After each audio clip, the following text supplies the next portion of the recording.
2017년 4월 5일 수요일 저녁입니다. 이 시간 우리 각자에게 주시는 하나님 말씀은 사사기 21장 13절로 15절 말씀입니다. 사사기 21장 13절로 15절 말씀입니다.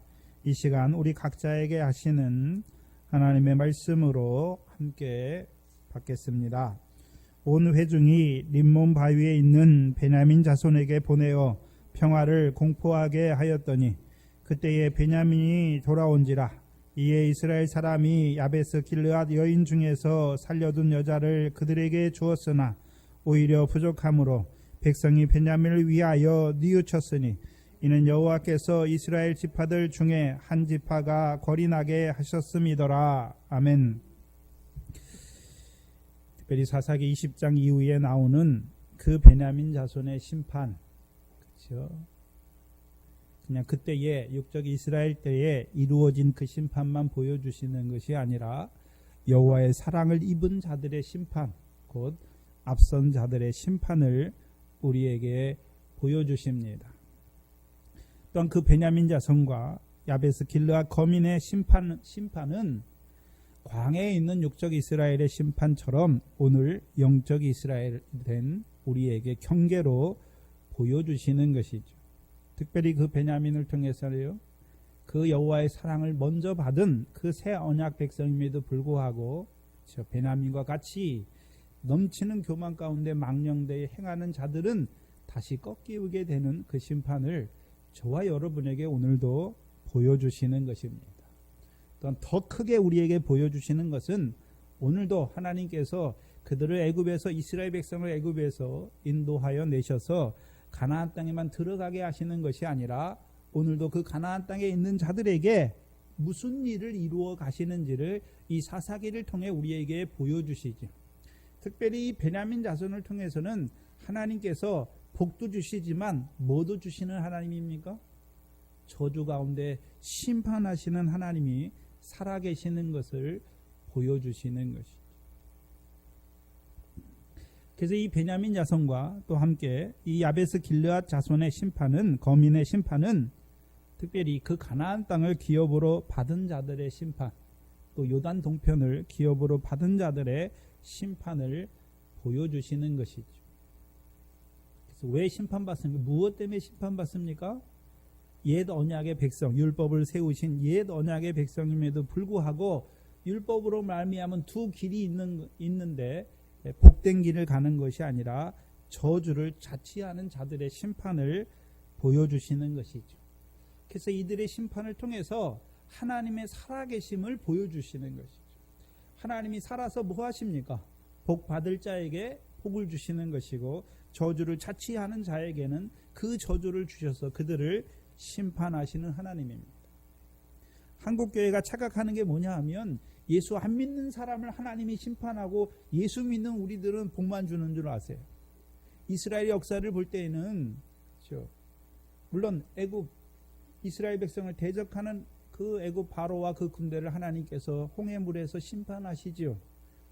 근데 그 다음의 심판은 광야에 있는 하나님 백성의 심판이고 가나안 땅에 있는 하나님의 백성의 심판인 것을 또한 잊지 말아야 하는 것이죠.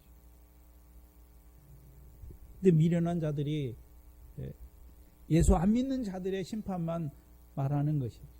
물론 하나님 믿는 자들임에도 불구하고 멸망길을 걸어가는 그 결국을 하나님께서 어떻게 하시는지를 저와 여러분에게 경계로 보여주시죠.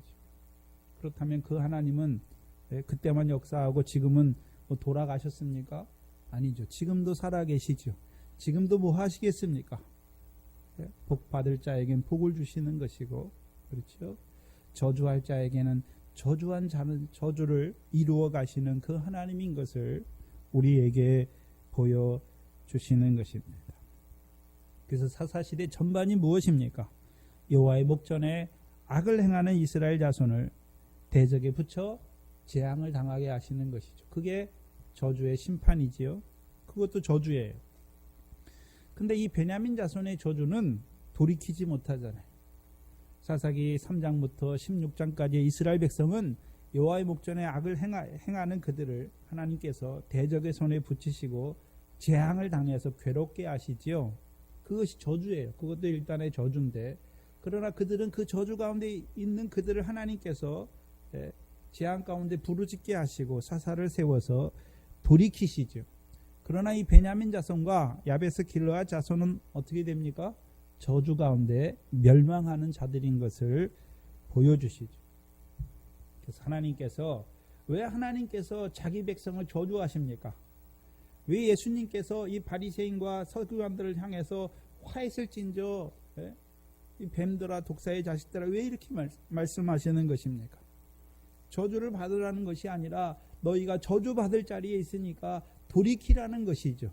그런데도 그 저주를 고집함으로 결국은 그 저주 가운데 멸망하게 되는 자들인 것을 보여주시죠.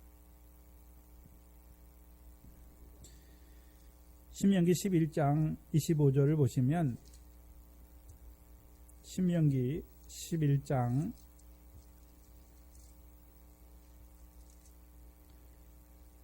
26절 이하를 보시면,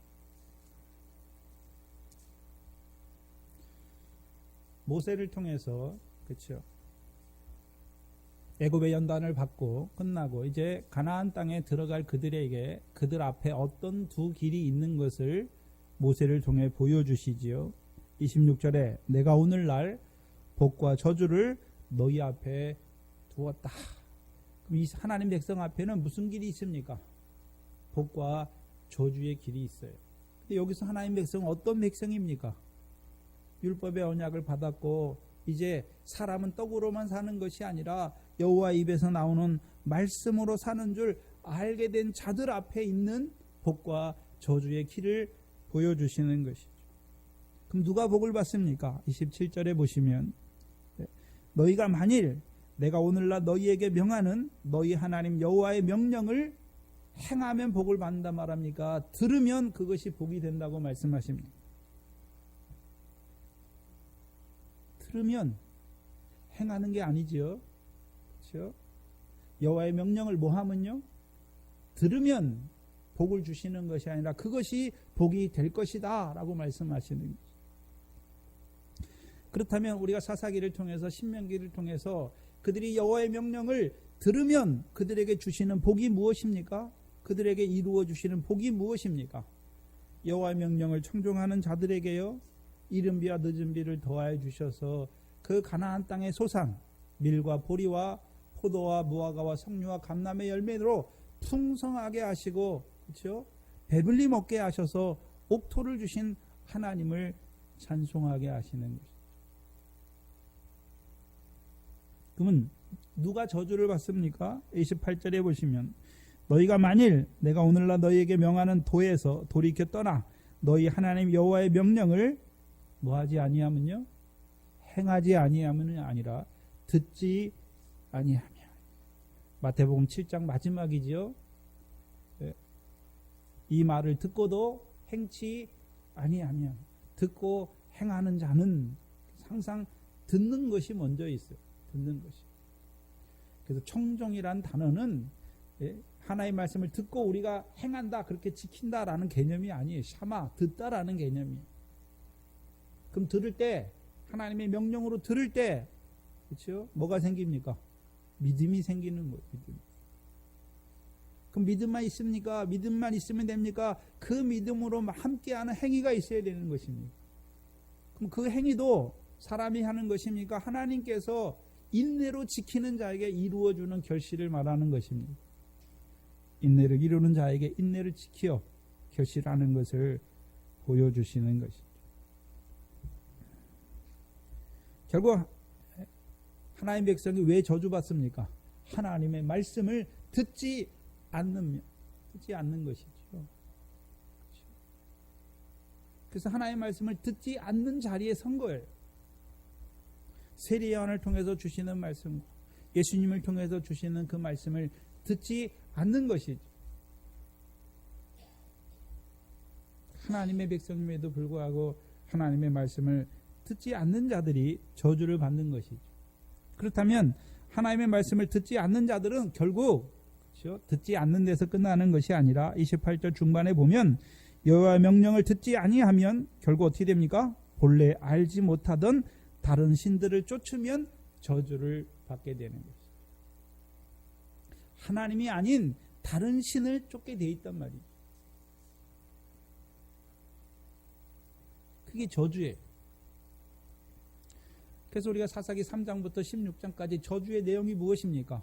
하나님이 대적의 손에 붙여서 재앙 가운데 괴롭게 하시는 것이죠. 그러나 우리가 생각해야 되는 것은 이 베냐민 자손들은 그렇죠? 여호와의 명령을 그렇죠? 버리고 다른 신을 섬긴 자들이 아니잖아요. 그렇죠? 우리가 사사기를 계속해서 3장부터 16장까지는 다른 신을 섬겨요. 여호와를 버리고 바알과 아세라를 섬기잖아요. 이스라엘 백성이. 그러나 베냐민은 여호와의 명령을 버리고 여호와의 말씀을 버리고 다른 신을 섬김으로 멸망하는 자들은 아니죠.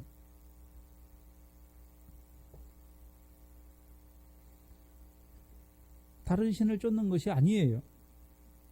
그런데도 하나님은 여호와를 버리고 다른 신을 섬겼던 자들보다 더 혹독하게, 그렇죠? 여호와를 버리고 다른 신을 섬겼던 그들은 하나님께서 재앙 가운데 돌이키시지만, 그렇죠? 이 베냐민은 어떻게 하십니까? 멸하시잖아요. 거의 멸하시. 600명 남겨놓고 거의 멸하시죠. 그러면 왜 이 베냐민이 우리가 볼 때는, 그렇죠?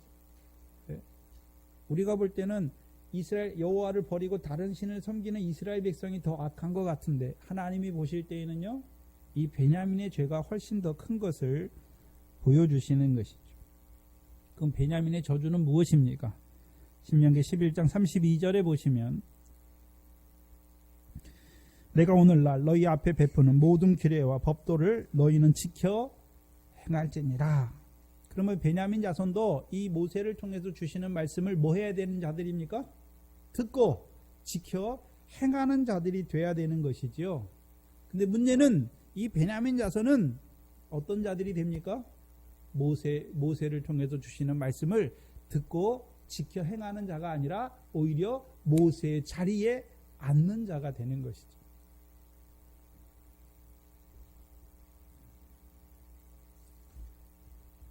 그것을 야고보서에서 뭐라고 그럽니까? 율법의 재판자의 자리에 앉았다. 그렇죠? 그걸 다른 말로 하면 하나님의 자리에 앉았단 말이죠. 그렇죠? 교만이에요, 교만. 왜 가장 아름답게 지음받은 천사장이 무엇 때문에 버림받는 자가 되는 것입니까? 교만이죠, 교만. 하나님 앞에 하나님의 자리에 자기가 앉는 것이죠. 그래서 베냐민이 하는 일이 무엇입니까? 율법의 재판자의 자리에 앉아서 형제를 비판하고 판단하여 정죄하여 죽이는 거예요. 그럼 구약에서는 음행을 행한 여자를 그대로 그가 행한 대로 음행 가운데 죽게 하였지만 신약에서는 어떤 역사를 말하는 것입니까? 네가 그런 죄를 졌어? 그럼 죄대로 저주를 받는다. 배나 지옥 자식 되게 하는 자들. 배나 지옥 자식 되게 하는 자들.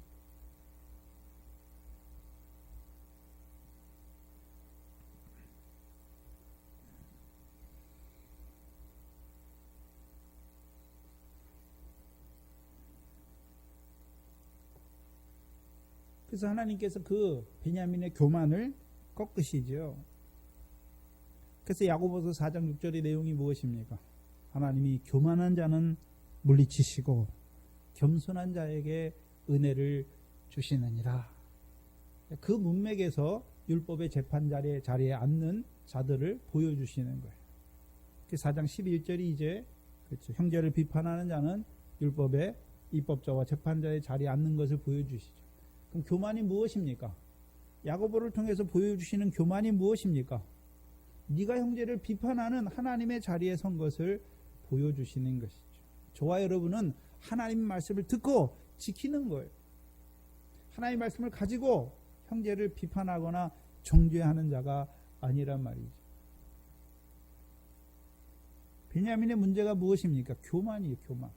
하나님의 자리에 앉아서 형제를 하나님의 말씀을 가지고 죽이는 일을 하는 거예요. 근데 문제는 저와 여러분이 이것을 그렇죠? 심각한 죄로 보지 않는다는 거에 있어요. 그렇죠? 네, 우리가 형제의 연약함이나 죄를 보면서 권사가 왜 저래? 집사가 왜 저래? 네? 기도하지 못하고 온유한 심정으로 기도하지 못하고 헤아리고 비판하는 것이 무엇입니까? 우리가 교만하다는 것이죠. 네? 그 교만의 근본이 무엇입니까? 나는 지켜 행했다는 것이죠. 나는 그런 짓 안 한다는 것이죠. 그러니까 그런 짓 하는 자들을 뭐라고 여깁니까? 너 왜 그런 짓 해? 네. 결국 어디서 나오는 것입니까? 자기를 의롭다고 믿는 데서 나오는 거예요.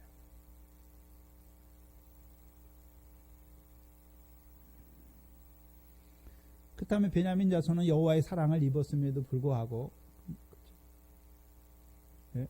여호와의 사랑을 입었어요. 그럼 하나님이 자기를 왜 사랑하는 줄 알고 있습니까?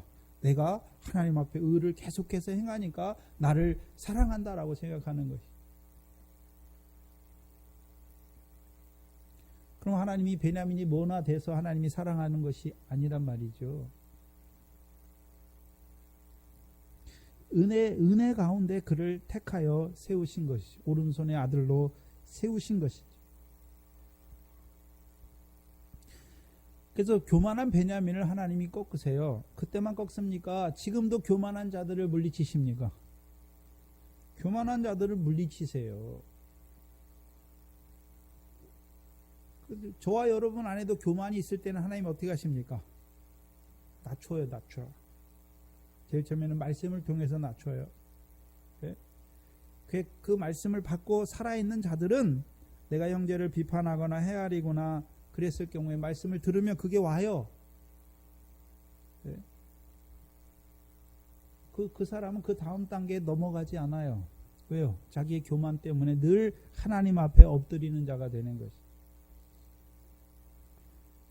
그러나 자기가 교만한 것을 알지 못하면 결국 어떻게 됩니까?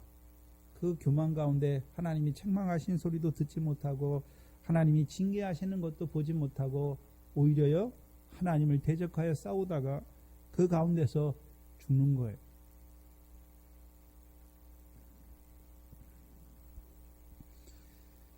근데 이 과정에서 살아남은 자들이 있죠. 600명 있지요. 그들은 하나님이 어떻게 합니까? 겸손케 하시는 것이죠. 그 은혜를 주시는 거예요.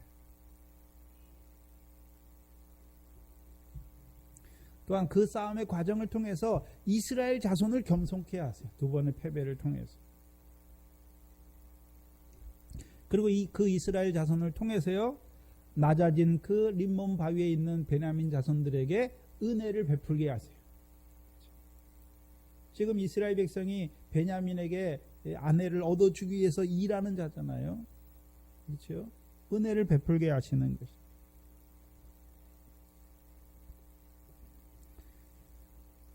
오늘도 교만한 자는 하나님이 물리치세요.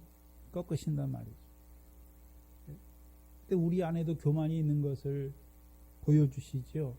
교만이 있을 때마다 하나님이 말씀을 통해서 우리가 어떠한 자인지를 보여주시죠. 항상.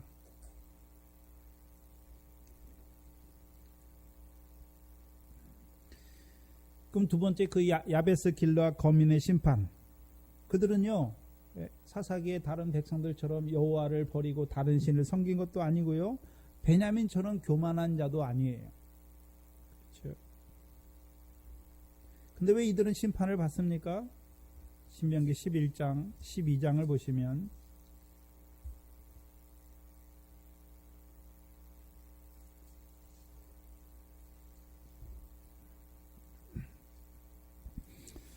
신명기 12장 11절 이하에 11절로 12절이죠. 이것을 하지 않는 것이죠. 너희는 너희 하나님 여호와께서 자기 이름을 두시려고 한 곳을 택하실 그곳으로 나의 명하는 것을 모두 가지고 갈지니 곧 너희 번제와 너희 희생과 너희 11조와 너희 손의 거제와 너희가 여호와께 서원하는 모든 아름다운 서원물을 가져가고 너희와 너희 자녀와 노비와 함께 너희 하나님 여호와 앞에서 즐거워할 것이요. 그렇죠? 주 이름이 없는 자들이죠. 그렇죠? 그렇다면 이스라엘 백성이 그 베냐민과의 싸움에서 이제 온전케 된 후에는 여호와 앞에서 즐거워합니까? 애통합니까? 그럼 하나님 백성이 여호와 앞에서만 즐거워할 때만 있습니까? 애통할 때도 있습니까? 애통할 때도 있어요. 근데 이 야베스 길르앗 자손은 하나님의 백성이 하나님 앞에서 미스바에서 여호와 앞에서 애통할 때 있습니까? 없습니까? 없는 자잖아요. 제사가 없어요. 그래서 지난 시간에 그들 조상들 요단 동편에 있는 두 지파 반이 세운 그 단을 잊어버린 자들이잖아요. 여호와가 하나님이 되시는 여호와를 하나님으로 알지 못하는 버린 자들이죠. 그래서 결국 성막에 안 나오잖아요. 성막에는 뭘 두십니까? 하나님께서 11절에 자기 이름을 두시잖아요. 그럼 여호와의 이름이 없는 자로 살아가요. 신약으로 말하면 한마디로 어떤 자들입니까? 요단 동편에 예수님이 가셨더니 군대 귀신이 예수님을 알잖아요. 알기는 이는 하나님의 거룩한 자니이다. 그러나 문제는요, 자기와 무슨 상관이 있는 줄 알지 못하는 자로 살아가요. 그 야베스 길르앗 자손들이 어떤 자들입니까? 여호와께서 자기와 자기들과 무슨 상관이 있는지를 알지 못해요. 왜 자기들을 애굽에서부터 인도하여 내었고 그들에게 요단 동편을 주셨는지를 알지 못하는 자들이 되는 것이죠. 한마디로 자기를 지으신 그 하나님을 잊어버린 자들이죠. 그들을 하나님이 심판하시죠. 근데 그 심판 가운데 하나님이 은혜를 베푸세요. 누구에게요? 400명의 처녀에게 은혜를 베푸시는 것이죠. 그래서 베냐민 자손의 600명 하나님이 치시는 중에 뭐를 받은 자들입니까? 은혜를 받은 자들이죠. 그리고 야베스 길르앗 400명도 어떤 자들입니까? 은혜를 받는 자들.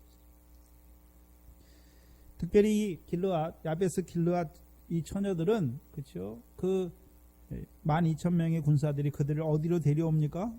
실로, 여호와의 성막이 있는 실로에 데려오는 것이죠. 곧 가나안 땅이지요. 그래서 이 요단 서편 땅은 여호와의 소유지예요. 그래서 그들로 하여금 이제 여호와를 알게 하실 뿐만 아니라 여호와의 소유지, 곧 여호와의 소유주를 기업으로 주시는 거죠. 그럼 여호와의 소유주를 준다는 말이 어떤 말입니까?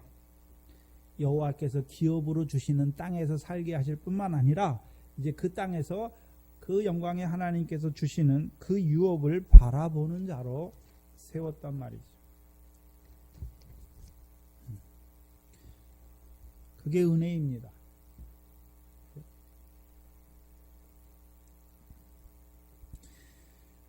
그리고 오늘 본문 13절이 시작되는 것이죠. 오늘 본문 13절에 보시면 온 회중이 림몬 바위에 있는 베냐민 자손에게 보내어 평화를 공포하게 하였다. 그렇죠? 그래서 베냐민 자손에게 평화를 선포하게 하시는데 그 일을 누가 이루어 갑니까? 온 회중이, 이스라엘 백성이 이루어가는 것이죠. 그래서 21장 10절도 보시면 21장 10절에 사사기 21장 10절에 회중이 큰 용사 12,000을 그리로 보내며 그들에게 명하여 가로되, 그렇죠? 그래서 12,000을 야베스 길르앗에 보내서 그들이 행해야 될 것을 말하는 것도 누가 합니까? 이스라엘 온 백성이 하는 거예요. 그렇죠? 12,000명을 뽑아서 야베스 길르앗에서 가서 그들을 칼날로 치게 할 뿐만 아니라 그 400명을 데려오게 하는 일도 누가 주도적으로 나서고 있습니까? 온 회중이 나서는 것이고, 베냐민에게 평화를 선포하는 것도 누가 이루어갑니까? 이스라엘 온 백성이 이루어가는 것이.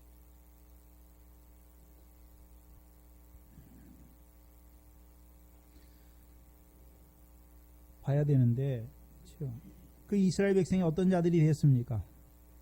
싸움에서 이기고 21장 2절에 베델에 이르러 거기서 저녁까지 하나님 앞에서 통곡하며 가로되 이스라엘 하나님 여호와여, 오늘날 이스라엘 중에 어찌하여 한 지파가 이지러졌나이까 하고 이튿날 일찍 일어나서 거기서 한 단을 쌓고 번제와 화목제를 드리는 자들이.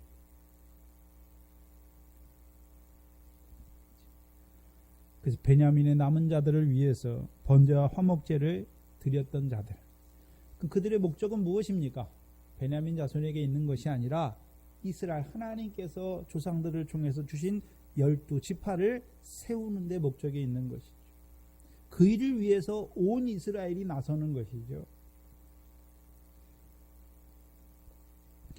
베냐민에게 평화를 선포하는데 어떤 베냐민에게 평화를 선포하는 것입니까? 림몬 바위로 도망한 자들에게 평화를 선포하는 것이죠. 사사기 21장 17절에 보시면 그렇죠? 베냐민에 도망하여 면한 자에게 그렇죠? 뭘 면했습니까?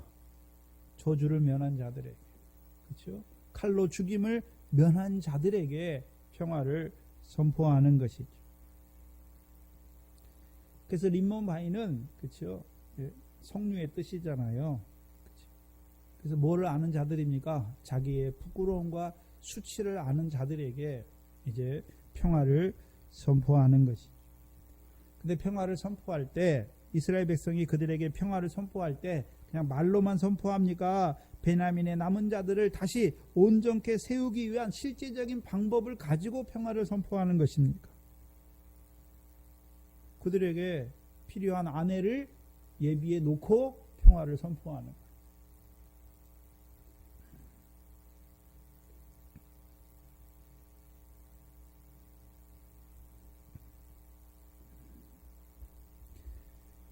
말로만 하는 것이 아니라 그들에게 그들을 세우기 위한 실제적인 것들을 행해 놓고 그들에게 평화를 선포하는 것이죠. 이스라엘 백성이 베냐민 남은 자들에게 평화를 선포하고 너희들이 알아서 그렇죠? 너희들의 아내를 구해라 이렇게 말하는 게 아니란 말이죠. 그렇죠? 그래서 그 화평을 평화를 이루어가는 자들이죠.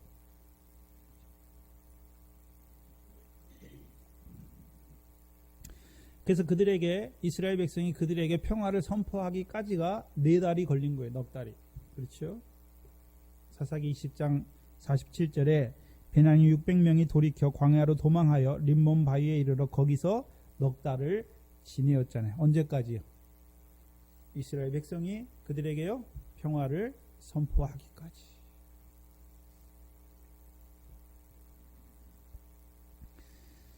그럼 이스라엘 백성이 그 남은 베냐민 자손들에게 600명에게 림몬 바위에 있는 자들에게 평화를 선포하는 목적이 무엇입니까? 물론 베냐민 자손을 긍휼히 여기는 것도 있지만 그보다는요 궐이 나게 된 이스라엘 지파를 세우기 위하여 평화를 선포하는 것입니다.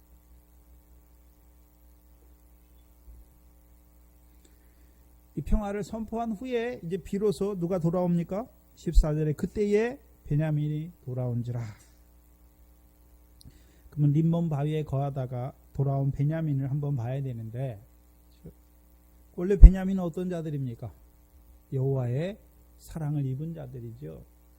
그렇죠? 신명기 34장 12절에 베냐민은 여호와의 사랑을 입었고 그렇죠? 여호와께서 그와 함께 하시고 그를 보존하시고 그를 자기 어깨 사이에 처하게 하실 것을 말씀해 주셨죠.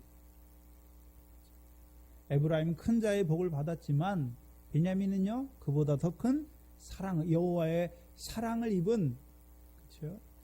네, 사랑을 입은 자예요. 근데 그들이 교만 가운데 심판을 받게 되는 것을 보여주시죠. 히브리서 6장을 보시면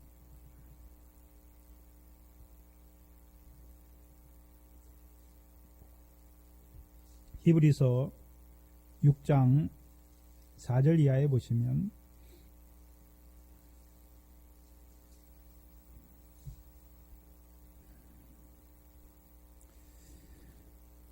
히브리서 6장 4절 이하에 한번 비춤을 얻고 하늘의 은사를 맛보고 성령에 참여한 바 되고 하나님의 선한 말씀과 내세의 능력을 맛보고 타락한 자들은 베냐민을 예로 들 수 있죠. 그렇죠? 여호와의 사랑을 먼저 입었잖아요. 그럼에도 불구하고 타락했죠. 여기서 타락했다는 것은 뭐 육신적으로 세상적으로 타락한 것이 아니라 하나님의 자리에 앉아서 율법의 재판자의 자리에 앉는 자들이 된 것을 보여주시죠. 다시 새롭게 하여 회개케 할 수 없나니 이는 자기가 하나님의 아들을 다시 십자가에 못 박아 현저히 욕보임이라. 그럼 왜 아들을 십자가에 못 박아 욕보였습니까? 하나님이 그들을 사랑하시는데 누구를 통해 사랑하십니까? 그 아들을 통해서, 그리스도의 고난을 통해서 그들을 사랑하신 것이죠. 근데 베냐민의 교만이 무엇입니까? 그리스도의 십자가를 버린 거예요. 자기들이 의로워서 하나님이 사랑하신 줄 아는 것이죠. 7절에 그러면 그들을 가만둡니까? 하나님이 땅이 그 위에 자주 내리는 비를 흡수하여 밭가는 자들의 쓰기에 합당한 채소를 내면 하나님께 복을 받고, 만일 가시와 엉겅퀴를 내면 버림을 당하고 저주함에 가까워 그 마지막은 불사름이 되죠. 그 베냐민의 결국은 무엇입니까? 하나님이 그 베냐민을 위해서도 땅 위에 뭐를 내렸습니까? 자주 내리는 비죠. 그렇죠? 하나님이 타락한 자들에게 자주 내리는 비가 무엇입니까? 히브리서 12장의 징계죠. 징계예요. 비는 뭐냐 하면 하나님 말씀인데, 하나님이 복음 진리의 말씀도 주시지만 뭐도 주십니까? 징계도 주시는 것이잖아요. 그 징계를 주시는 이유가 무엇입니까? 돌이켜서 밭가는 자들의 합당한 채소를 내게 하기 위해서.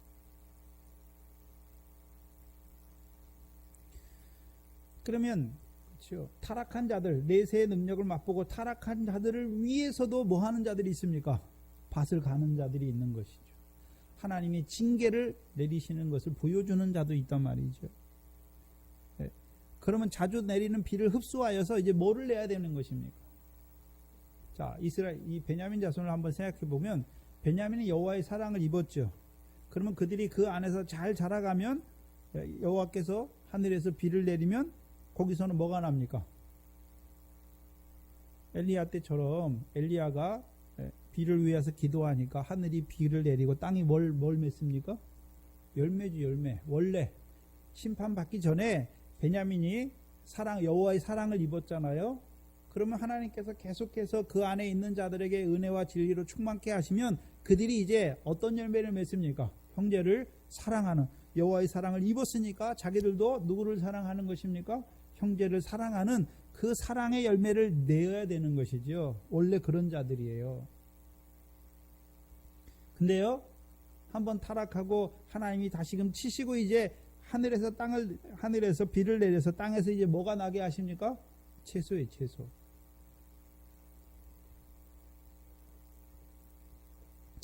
그래서 우리가 잘 아는 사도행전 20장에 보면 유두고라는 청년이 나오잖아요. 사도 바울이 떠나기 전에, 그렇죠? 말씀을 저녁까지 강론하지요. 보면서 하시죠. 사도행전 20장을 보시면 7절 이하에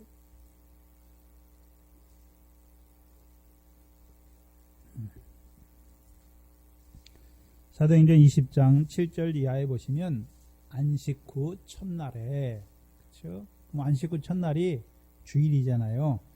우리가 떡을 떼려 하여 모였더니, 그 안식 후 첫날 왜 모였습니까? 그리스도의 떡에 참여하기 위해서 모였죠. 바울이 이튿날 떠나고자 하여 저희에게 강론할새 말을 밤중까지 계속하며 우리의 모인 윗다락에 등불이 많이 켜졌는데 유도고로 하는 청년이 창에 걸터 앉았다가 깊이 졸더니, 어떻게 졸았습니까?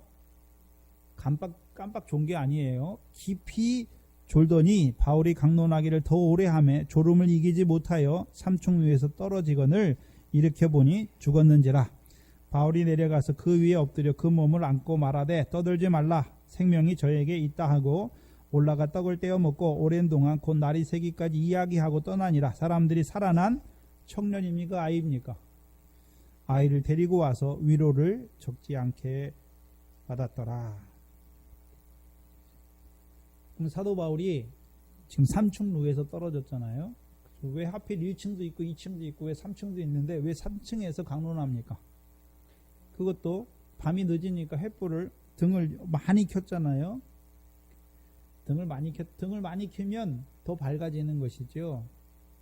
등을 말할 때에는 하나님의 일곱 영이지요. 그렇죠? 계시록 4장 5절 이하에 보좌 앞에 있는 일곱 등불, 곧 하나님의 일곱 영이지요. 그래서 사도 바울을 통해서 이들에게 성령으로 밝히 나타내는 거예요. 하나님이 하시는 일을 밝히 나타내는 것이죠. 근데 왜 3층노입니까? 사도 바울이 고린도후서 12장 1절 이하에 자기가 환상과 계시를 받지요. 어디까지 끌려 올라갔습니까? 셋째 하늘이죠. 그래서 3층노는 몇째 하늘을 보여주십니까? 셋째 하늘을 보여주시는 거잖아요. 그 셋째 하늘을 밝히 보여주시는 거예요. 그 유두고라는 청년이지요. 그렇죠? 왜 청년이라는 말을 썼을까요? 시편 110편을 보여주시는 거죠. 시편 110편 1절로 4절까지 보시면 그렇죠? 다윗이 말하잖아요. 주께서 내 주에게 말씀하시기를 내 원수로 내 발등상 되게 하기까지 너는 내 보좌 우편에 앉았으라. 그래서 다윗이 그것을 마태복음 21장인가요? 21장에서 바리새인들에게 하잖아요. 바리새인들에게 묻잖아요. 22장이네요. 22장에서 예수님이 바리새인에게 다윗이 그리스도를 주라고 했는데 어떻게 다윗이 자손이 되겠느냐 하면서 그 말씀을 하잖아요. 그렇죠? 그럼 그리스도는 누구의 자손으로 오셨습니까? 다윗의 자손으로 오셨어요. 그렇죠? 그럼 다윗의 자손으로 오셔서 십자가의 유대인의 왕으로 그 백성을 구원하기 위해서 죽으시기만 했습니까? 이제 하나님 보좌 우편에 앉으셨습니까? 하나님 보좌 우편에 앉으셨죠. 그 우편에서 뭐 하십니까? 그래서 시편 110편 4절이 무엇입니까? 멜기세덱에게 반차를 쫓는 영원한 제사장이죠. 그렇죠? 멜기세덱의 반차를 쫓아 이 땅에 오셨고 자기 몸으로 단번에 영단번에 영원한 제사를 드릴 뿐만 아니라 오늘도 하나님 보좌 우편에서 그렇죠? 우리의 영원한 제사장이죠. 그 중간에 뭐가 나오냐면 3절에 주의 권능의 날에 주의 백성이 거룩한 옷을 입고 즐거이 헌신하니 새벽 이슬 같은 주의 청년이 주께 나오나이다. 그래서 청년이라고 말할 때는 어떤 자들입니까?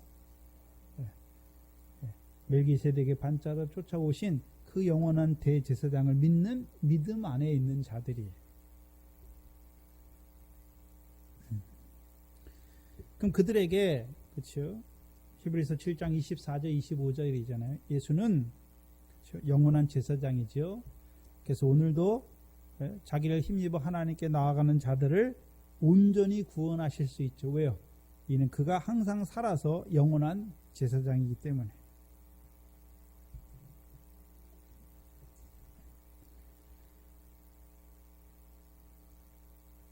그 새 언약의 보증인이에요.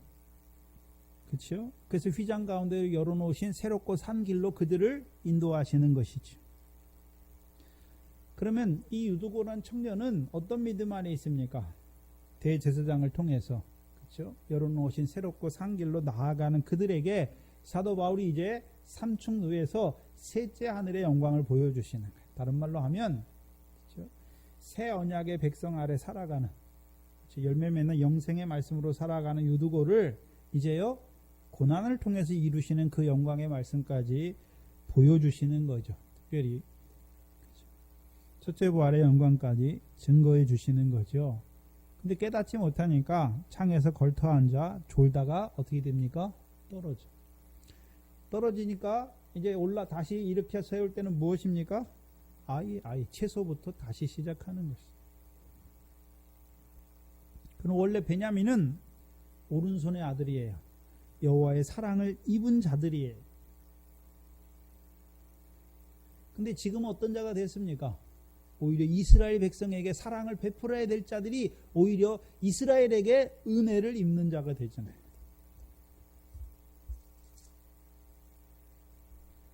그래서 21장은 누가 누구에게 은혜를 베풉니까? 자비를 베풀고 있나요? 이스라엘 자손이 베냐민 자손에게 자비를 베풀고 있는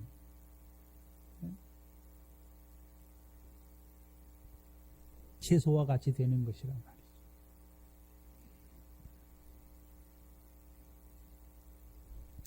그래서 베냐민 지파는 그렇죠? 하나님께서 이 사사기 20장 21장에서 베냐민 자손을 한번 교만을 꺾지요.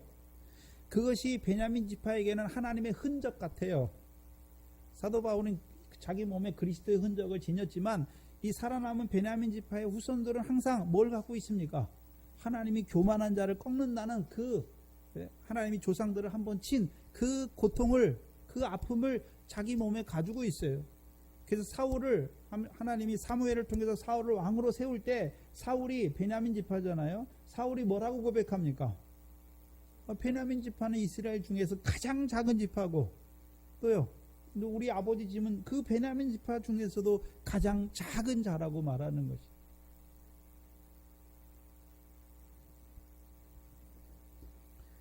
그래서 오른손의 아들은 아들인데 베냐민이니까 오른손에 하나님이 사랑하시잖아요. 근데 뭘 잘해서 사랑합니까? 아니란 말이죠. 징계를 통해서까지 사랑하시는 아들이죠. 한번 생각해 보시면 베냐민이 얼마나 담대한 자들이냐면요. 40만 명이 모였잖아요. 근데 자기들은 기껏해야 26,700이에요. 26,700 가지고 40만 명을 대적할 수 있습니까? 없어요. 근데도 어떻게 합니까? 호기롭게 나가는 자들이죠. 왜요? 자기들이 옳다고 생각했기 때문에. 왜요? 음행을 행한 자를 그 음행대로 죽이는 것이 그게 하나님의 법이라고 생각했기 때문에. 제대로 심판하는 게 하나님의 법이라고 생각했기 때문에 그렇게 하는 거예요. 근데 그게 하나님의 뜻이 아니잖아요. 하나님은 죄인을 사랑하시는 거잖아요. 그러니까 여호와 앞에 올라가지 않는 자들이죠. 자기들이 두려워하지 않던 자들이에요. 어떻게 보면 하찮게 여겼죠. 그렇죠? 근데 하찮게 여겼던 그 이스라엘 자손에게 은혜와 긍휼을 받는 자가 되는 것이죠. 여러분 사사기 어디를 봐도 베냐민 지파의 흠은 나오지 않아요. 그렇죠? 다른 지파들은 여호와를 버리고 다른 신을 쫓다가 하나님이 대적에게 막 붙이고 하잖아요. 근데 베냐민은 그랬단 말이 없어요. 물론 유다 자손도 그렇단 말이 없지만.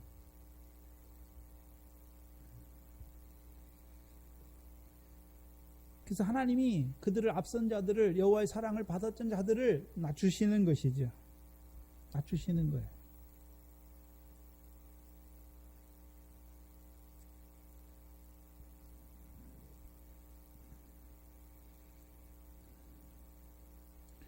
그래서 그것이 그 베냐민 후손들에게 뭐가 됩니까? 그게 흔적과 같이 돼. 하나님의 흔적처럼 돼가지고 자기 지파를 볼 때 뭘 자랑하는 것이 아니라요. 그걸 어떻게 합니까? 우리는 이스라엘 지파 중에서 가장 작은 자가 아니니까. 자기를 늘 낮추는 자로 살아가게 하시는 것이죠. 다윗을 봐도 어떻습니까? 그 간음죄와 살인죄를 범하고 나서 하나님이 다시 그를 다시 왕으로 압살롬을 통해서 다시 왕으로 세우실 때 압살롬의 연단을 다 거치게 하시고 왕으로 세우실 때 다윗이 백성 앞에서 뭐 자기를 자랑할 만한 게 하나도 있겠습니까? 없겠습니까? 없는 자예요. 자기가 어떤 자입니까? 간음죄와 더 나아가서 살인죄를 범하였던 또 자기로 말미암아 그 이스라엘 집에 칼이 임한 것을 자기 집에 칼이 임한 것을 봤던 그 다윗이 뭐를 하나님 앞에 자랑할 만한 게 있겠습니까?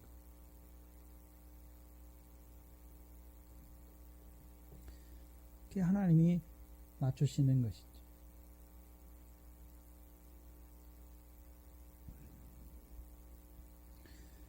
그 림몬 바위에 있는 자들에게 그래서 그 낮아지는 거예요. 하나님이 낮추신 걸 알아요. 그래서 자기의 부끄러움을 알고 자기의 수치를 아는 것이죠. 그 600명이 살아남은 자들은 자기들이 뭐 잘나서 살아남았습니까? 아니죠. 자기의 부끄러움을 아는 그 림몬 바위로 도망했기 때문에 칼날의 죽음을 면한 것이죠. 그것을 아는 거예요.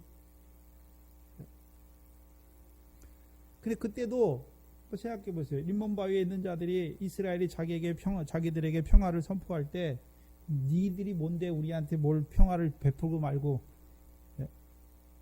그런 자가 아니란 말이죠. 낮아지니까요. 이스라엘 지파 중에 자기들이 가장, 예? 교만하다고 생각했는데 가장 낮아진 자들인 거 보니까 그 이스라엘에 베푸는 그 화평을 즐거이 받고 나오는 자들이 되는 것이죠. 그래서 그때의 베냐민이 돌아오는 것이. 그 어디에 돌아왔단 말입니까? 장소를 말하는 게 아니에요. 그렇죠? 여호와의 이름을 인정하는 것이죠. 어떤 이름입니까? 여호와는 자비롭고, 예? 은혜롭고 노하기를 더디하시는 그 하나님을 맛본 자들이죠. 다시금 이스라엘의 언약 백성의 자리에 서게 되는 것이죠. 그래서 이들이 베냐민이에요. 이제 어떤 베냐민입니까? 죽어야 된 교만한 우리를 다시금 징계의 채찍을 통해서 다시금 하나님의 오른손으로 붙드는 오른손의 아들이 된 것이죠.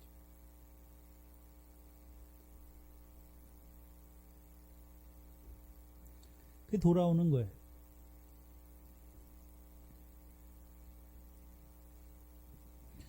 돌아오니까 이에 이스라엘 사람들이 야베스 길르앗 여인 중에서 살려둔 여자를 그들에게 주었다. 근데 오히려 부족하였다 말하죠. 그렇다면 그 야베스 길르앗 여인 중에서, 여자 중에서 누가 살아남았습니까? 남자를 알지 아니한 그 처녀들이 살아남았죠. 다른 말로 하면 길르앗 거민 중에서 남은 자들. 그래서 베냐민 지파 중에 남은 자들이고 야베스 길르앗 중에 남은 자들이죠. 에레미야 38장 2절 이하에 보면 여호와께서 이같이 말씀하시되 이 성에 머무르는 자는 칼과 기근과 사망에 죽으리라, 연병에 죽으리라. 그러나 갈대아인에게 나아가 항복하는 자들은 그의 생명을 노량물을 얻듯이 얻을 것이다. 이들도 자기 생명을 노량물 얻듯이 얻는 자예요. 자기들이 뭘 잘해서 얻는 것이 아니에요. 그 다음에 이 야베스 길르앗 거민들을 한번 봐야 되는데, 이 처녀들, 살아남은 자들을 봐야 되는데, 신명기 21장입니다.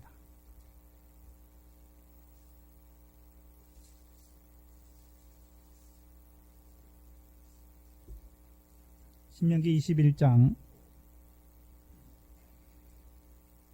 10절로 13절을 보시면 이스라엘 백성이 대적과에 싸우다가 포로를 잡아요. 내가 나가서 대적과 싸움을 당하여 내 하나님 여호와께서 그들을 내 손에 붙이심으로 내가 그들을 사로잡은 후에 내가 만일 포로 중에 아리따운 여자를 보고 연연하여 아내를 삼고자 하거든. 그렇죠? 근데 여기 봐야 되는 게 이스라엘 백성이 대적과의 가나안 땅에서의 대적과의 싸움은, 그렇죠? 여자를 얻는 것은 가나안 족속의 성읍은 다 멸해야 되죠. 호흡이 있는 자는 다 멸해야 되고, 가나안 족속 위에 그 사람들은 여자는 살려두잖아요. 그것도 남자와 같이 자지 아니한 여자는 살려두죠. 그래서 살려둔 여자 중에 아리따운 여자를 보고 연연하여 아내를 삼고자 하거든 그를 내 집으로 데려갈 것이요. 그는 뭐를 밀어야 됩니까?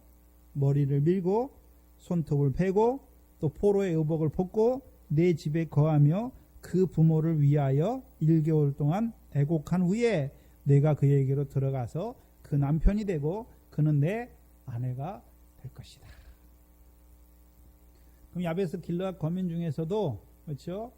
잡아온 자들 끌어왔잖아요. 실로 진으로 끌어왔지요. 남은 400명의 그 여자들 포로처럼 잡아왔잖아요. 그럼 그들도 바로 가는 것입니까? 한 달 동안의 과정을 거치겠습니까? 그럼 그들은, 그렇죠? 머리를 베죠. 머리를 밀어요. 그래서 머리가 이제 자라는 한 달 동안 기다리시죠. 그럼 머리를 밀었다는 말이 무엇입니까? 삼손에서도 머리가 무엇입니까? 지혜예요, 지혜.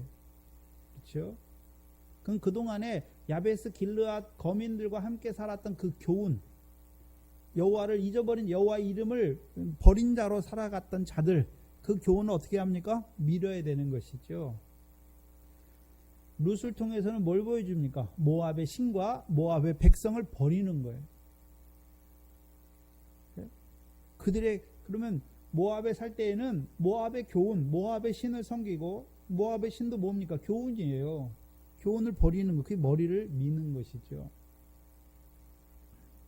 그리고서 한 달 동안 뭐 합니까? 그 부모를 위해서 애곡하는 것이죠. 그럼 뭘 위해 애곡합니까? 그 부모의 육신 죽은 것 때문에 애곡하는 것이 아니라 하나님의 백성임에도 불구하고 여호와와 상관없이 살다가 죽은 자로 살다가 그 육신마저 죽게 된 그 부모를 보면서 뭐 하는 것입니까? 애곡하는 거예요.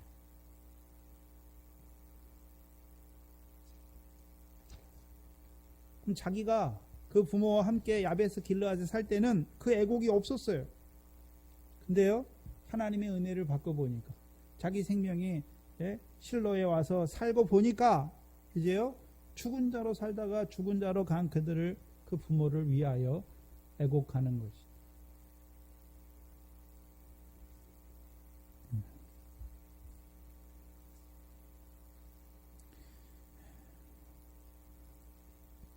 15절에 보시면 백성들이 그렇죠, 베냐민을 위하여 뉘우쳤으니 이는 여호와께서 이스라엘 지파 중에서 한 지파가 골이 나게 하셨습니다. 백성이 뉘우쳤다는 말이 이 사사기 21장에 2번 나오는데,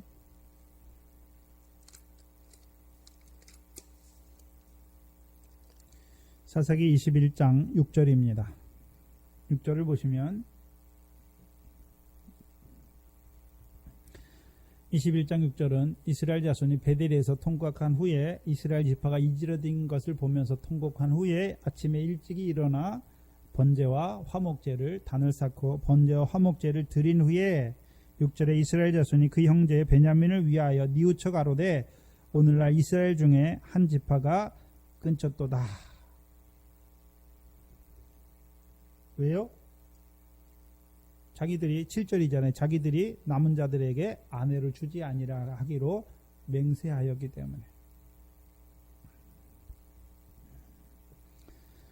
그럼 베냐민을 위해서 뉘우쳤다. 그 뉘우치다라는 단어가 나함이라는 단어인데, 이걸 하나님에게 쓸 때는 창세기 6장 6절에 그렇죠? 하나님이 땅 위에 사람 지으셨음을 한탄했다라는 단어에 한탄했다. 그럼 한탄했다는 것은 하나님이 내가 괜히 사람을 지었다 이런 후회하는 거를 말씀하는 게 아니죠. 여기서 하나님이 땅 위에 사람을 지으신 것을 그렇죠? 뉘우쳤다, 한탄했다라고 하는 의미는 무슨 의미냐면, 우리가 마태복음 13장에 보면 두 번째 비유 보면 그렇죠?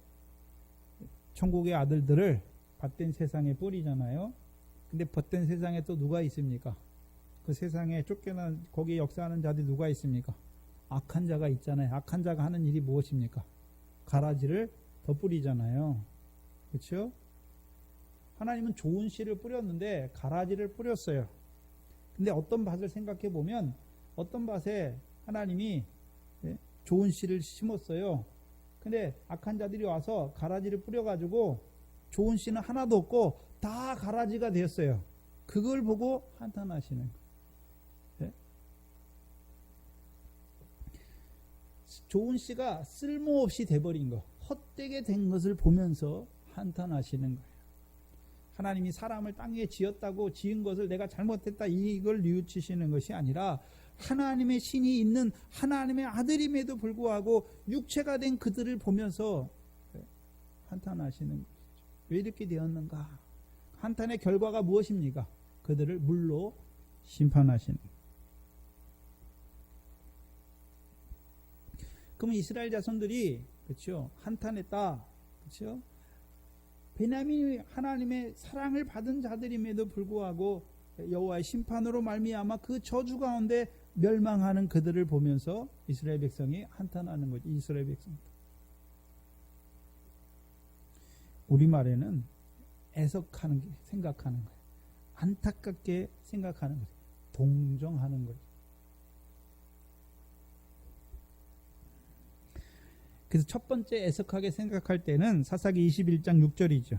그들이 언약 앞에서 이제 바로 세움받고 그 베냐민과의 싸움에서 베냐민을 칼날로 치고 그들의 성을 불사른 후에, 그렇죠? 후에 이제 다시 베델에 올라와서 하나님 앞에 설 때 이스라엘 지파 중에 한 지파가 이지러지게 된 것을 보면서 애석하게 뉘우치는 것이죠. 여호와의 사랑을 먼저 받은 자들임에도 불구하고 그 넘치는 교만 가운데 망령되이 행하다 그 멸망을 자취한 베냐민 지파를 보면서 안타깝게 애석하게 생각하는 것입니다. 근데 21장 15절의 애석은 두 번째 애석인데, 그렇죠? 이 애석은 언제 애석합니까? 베냐민 자손을 위해서, 베냐민의 남은 자손 림몬 바위에 거한 남은 베냐민 자손을 위해서 야베스 길르앗 처소를 준비하고 그들에게 평화를 선포하여 그들에게 길르앗 여자를 아내로 줌에도 불구하고 200명이 부족한 것을 보면서 뭐합니까? 애석하게 생각하는 것이죠. 생각해 봐야 돼요. 이만큼 했으면 우리는 할 만큼 했어. 베냐민을 위해서 할 만큼 했어. 그런 마음이 아니에요. 저와 여러분이 형제를 세워갈 때 내가 이만큼 했으면 됐지. 네? 그런 마음이 아니란 말이에요. 그렇죠?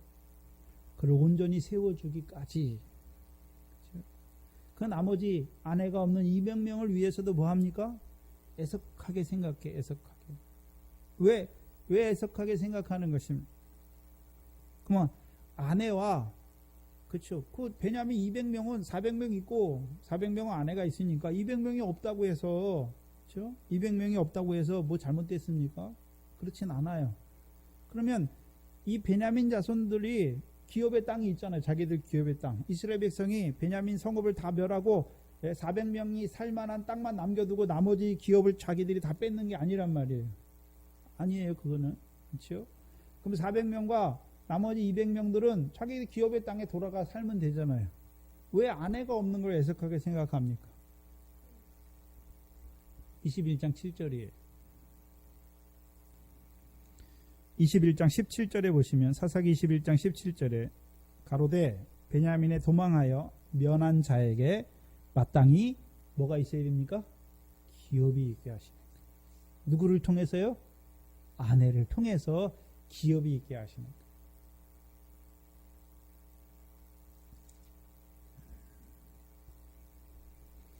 근데 우리가 하나 생각해야 되는 것은, 그렇죠? 이스라엘 자손이 그 베냐민 그 림몬 바위에 피하여 도망한 그 베냐민 자손이 600명인 걸 정확히 알았을까요? 정확한 숫자는 몰랐을까요? 600명인 줄 알았으면 400명만 있으니까 또 400명을 구해서 선포했겠죠. 평화를 선포했겠죠. 이 정도 좀 되겠다 하고 구한 것이지요. 근데 그들이 600명이죠. 자기들이 준비한 것은 400명이에요. 그러면 그 200명이 그 기업을 잊지 못하게 된 것을 보면서 애석하는 거예요. 그게 베냐민 자손을 보면서 애석하는 것이고, 더 큰 것은 뭐냐 하면 15절에 백성이 베냐민을 위하여 뉘우쳤으니, 왜요? 이는 여호와께서 이스라엘 지파들 중에 한 지파가 궐이 나게 하셨습니다. 그래서 이스라엘 백성이 애석하는데 왜 애석합니까? 여호와께서 이스라엘 지파 중에 한 지파를 궐이 나게 했어요. 봐야 되는데 뭘 봐야 하냐면, 그럼 하나님이 그 베냐민 지파도 애굽에서부터 인도해냈고 야곱의 자손이고, 그렇죠? 애굽에서부터 인도해냈고 그들을 위해서 여호수아를 통해서 가나안 땅에 전쟁을 하게 하시고 그 기업의 땅을 주셨음에도 불구하고 하나님께서 그 교만한 베냐민을 처하했던 하나님의 한탄, 하나님의 심정을 보는 것이죠. 그게 이스라엘 백성의 애석이, 위로의, 뉘우침이에요, 뉘우침. 그럼 한번 생각해 보세요. 그 오른손으로 붙드신 그 베냐민 지파를 하나님이 치실 때, 그렇잖아요. 그들을 죽이실 때, 그들의 성읍을 불로 멸하실 때 하나님의 심정이 얼마나 안타깝고 얼마나 한탄하셨을 것인가. 그것을 이스라엘 백성이 깨닫는 거예요. 처음엔 그걸 잘 못 깨달아요. 근데요, 여호와께서 그 일을 했잖아요. 이스라엘 백성이 마지막에 이건 우리가 한 게 아니라 여호와께서 했다. 그럼 여호와께서 뭐 하십니까? 여호와의 사랑을 오른손의 아들이지만 교만하게 될 때는 그들을 하나님이 치시는 거죠. 근데 치실 때, 하나님이 치실 때 오른손의 아들인데 그들을 칠 때 아들이잖아요. 아들을 치실 때 아버지 하나님의 심령이 어떻겠습니까? 여러분이 자녀를 칠 때, 그렇죠? 자녀들이 잘못해서 책망하거나 회초리를 들 때 죽으라고 때리는 것입니까? 살라고 때리는 거잖아요. 근데 때릴 때 자식이 아파하는 거 보면 자식보다 때리는 부모 마음이 더 아프죠. 하나님의 한탄하시는 그 심령을 이스라엘 백성이 깨닫는 것이죠. 그래서 물론 처음에는 그 베냐민 심판을 받게 된 그 베냐민 자손이 불쌍해서, 그렇죠? 여호와의 사랑을 받았음에도 불구하고 그 심판을 자취하게 된 그 베냐민을 보면서 애석하게 생각하지만 이제 자라가면서요, 하나님께서 왜 이스라엘 백성을 가나안 땅에 주시고 그 가나안 땅을 기업으로 얻게 하시기 위해서 주셨는데도 불구하고 그들이, 그렇죠? 그 여호와 앞에 패역하다가 그 가운데 죽게 되는, 그들을 죽일 수밖에 없었던, 그들을 심판하실 수밖에 없었던 그 하나님의 한탄을 이 백성들이, 그 하나님의 심령을, 아버지 하나님의 심령을 이 백성이 가지게 되는 것이죠.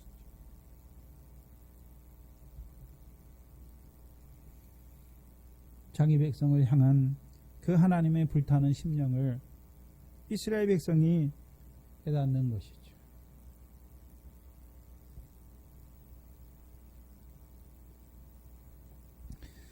오늘도 하나님께서, 그렇죠, 구약에서는 육적 이스라엘을 인도하여서 가나안 땅을 주실 뿐만 아니라 그 가나안 땅에서 여호와의 명령을 듣는 자들로 세우시기를 원하시는 것이죠. 오늘 하나님 백성이, 하나님께서 오늘 예수 그리스도를 통해서 우리로 하여금 하나님 나라에 들어가게 하시는 이유가 무엇입니까? 이제 은혜와 진리로 충만하여서 그 나라를 유업으로 얻는, 결실과 열매를 맺는 자들로 세워가기를 원하시는 것이죠. 근데 오히려 바다 가운데 죽은 자로 살아가는, 사망 가운데 죽은 자로, 음부의 권세 아래서 죽은 자로 살아가는 그 하나님의 백성을 보는 아버지의 심정을 저와 여러분이 가지고 있냐 하는 것이죠. 오늘도 하나님의 백성임에도 불구하고 그 멸망길을 달려가는 그 하나님의 백성을 보는 아버지 하나님의 그 심정을 저와 여러분이 보냐 하는 것이죠.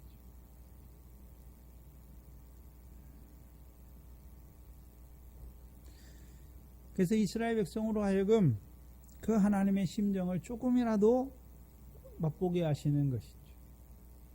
그래서 그 마음을 가지고 이제 행하게 하시는 것이죠. 물론 이스라엘 백성의 큰 오점이 무엇입니까? 자기들의 맹세를 이루기 위해서 여호와께 묻지 않아요.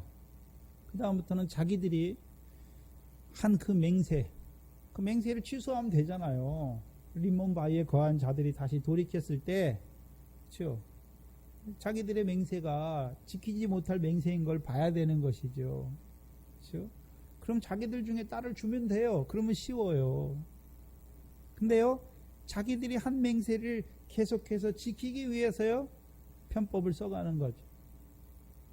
결국 이스라엘 백성들이 왜 그렇습니까? 하나님이 깨닫는 마음과 보는 눈을 아직 주지 않았어요. 아직 그들에게. 그래도 그들이 그래도 선한 마음으로 맹세하죠. 그 베냐민이 어떤 자들인 걸 보면서 맹세하잖아요. 근데 하나님의 뜻을 묻지 않고 맹세하는 자들이죠. 그래서 결국 그 맹세를 자기들이, 그래서 베냐민을 위하여 아내를 얻는 것도 누구들이 이루어가는 것입니까? 하나님의 언약궤 앞에서 하나님께 뜻을 묻고 그 하나님의 뜻대로 믿음으로 나가서 이루어가는 역사가 아니라 자기들이 맹세하고 그 맹세를 이루어가는 자들이 되는 것입니다.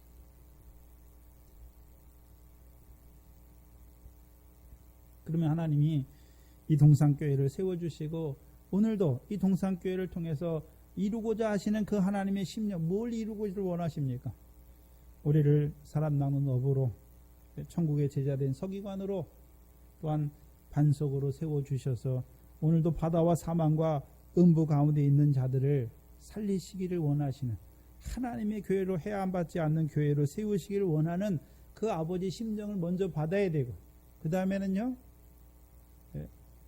하나님이 세우셔서 보내셔야 되는 거예요. 우리가 가는 것이 아니라. 오늘도 우리보다 더 급하시죠, 하나님께서. 그렇죠? 근데 문제는요, 저와 여러분의 아구에 물이 차서 변화의 포도주가 되기를 또한 기다리시는 것이죠. 이제 물이 변화의 포도주가 될 때 하나님이 떠다 주라 하시는 것이죠. 오늘도 하나님께서 그 아들을 이 땅에 보내셔서 그 교회를, 하나님의 교회를 주의 교회를 세워가기를 원하시는 그 아버지 하나님의 심정을 우리가 조금이라도 깨달았다면, 그 교회를 세우시기 위해서 그 아들을 십자가에 죽으시고, 주께서는 그것을 위해서 그 아버지의 말씀을 다 온전히 십자가에서 이루시는 그 은혜와 그 사랑과 그 긍휼을 깨달았다면, 저와 여러분이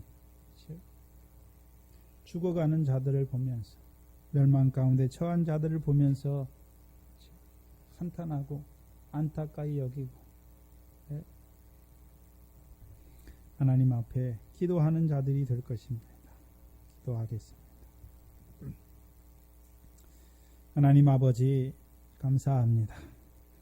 이 베냐민의 심판을 통하여 오늘 새 언약의 백성으로 부르심 받았음에도 불구하고 우리의 교만을 또한 보여주시고, 우리 마음속 깊이 있는 그 나의 나된 것을 다시 한번 꺾어주셔서 참으로 우리가 하나님 앞에 어떠한 사랑을 받았는지 다시금 우리를 낮추어 주셔서 아무것도 할 수 없는 우리를 아버지 앞에 그 사랑을 받는 자로 다시금 세워주셔서 이제 우리를 통하여 오늘도 하나님의 교회를 세워가기를 원하시는 그 아버지의 심정을 조금이라도 깨닫게 하여 주시니 감사합니다. 아버지, 그 마음이 우리 안에서 커지게 하시고 이제는 그 멸망으로 달려가는 자들을 위하여 이사와 같이 내가 여기 있나이다, 나를 보내어 주소서.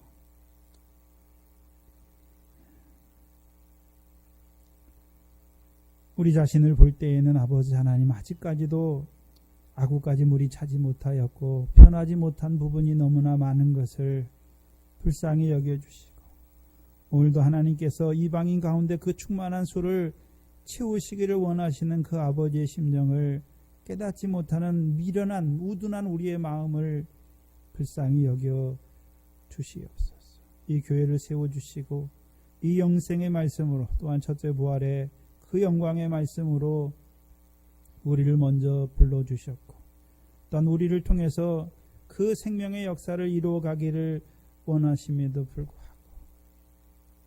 아버지 하나님, 이 말씀을 깨닫는 것으로 우리가 다 된 줄 알고 미련하게 교만한 자리에 설 때가 많았던 저희들을 불쌍히 여기시는 아버지 하나님, 감사합니다. 오늘도 그 사랑 안에서 우리의 모든 소유가 팔려지게 하시고 이제 주와 복음을 위하여 살아가는 자들로만 살아갈 수 있도록 우리를 붙들어 주시옵소서. 세우신 권속들을 붙들어 주시고 아직도 광야에 있는 육체 가운데 살아가는 저들을 불쌍히 여겨주시고, 하나님의 나라를 바라보지만 여전히 세상 염려와 근심 가운데 있는 자들을 불쌍히 여겨주셔서 저들로 미래 결실뿐만 아니라 이제 보리의 결실을 이루어가는 자들로, 나아가서는 그 하나님의 나라를 유업으로 얻는 자들로 자라게 하는 이 교회가 이루어질 수 있도록 아버지 은혜를 베풀어 주시옵소서. 늘 우리의 어떠함을 주께서 아시오며 늘 주의 이름을 인정하는 자들로, 주를 인정하는 자들로 살아가는 저희들 되게 하시고, 우리에게 보여주셨지만 아무것도 할 수 없는 저희들이오매 늘 성령의 충만을 구하는 그 성령의 충만을 덧입는 저희들 되게 하여 주시옵소서. 남은 이 한 주간도 그 하나님께서 아버지 하나님께서 그리스도를 이 땅에 보내어 주신 그 크신 사랑을 다시금 깨닫게 하시고 그 사랑 안에서 자라가는 저희들 되게 하여 주시옵소서. 예수님의 이름으로 기도하옵나이다. 아멘. 찬송가 258장입니다.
것은 우리 주의 거룩한 것과 진주를 던지는 것이죠.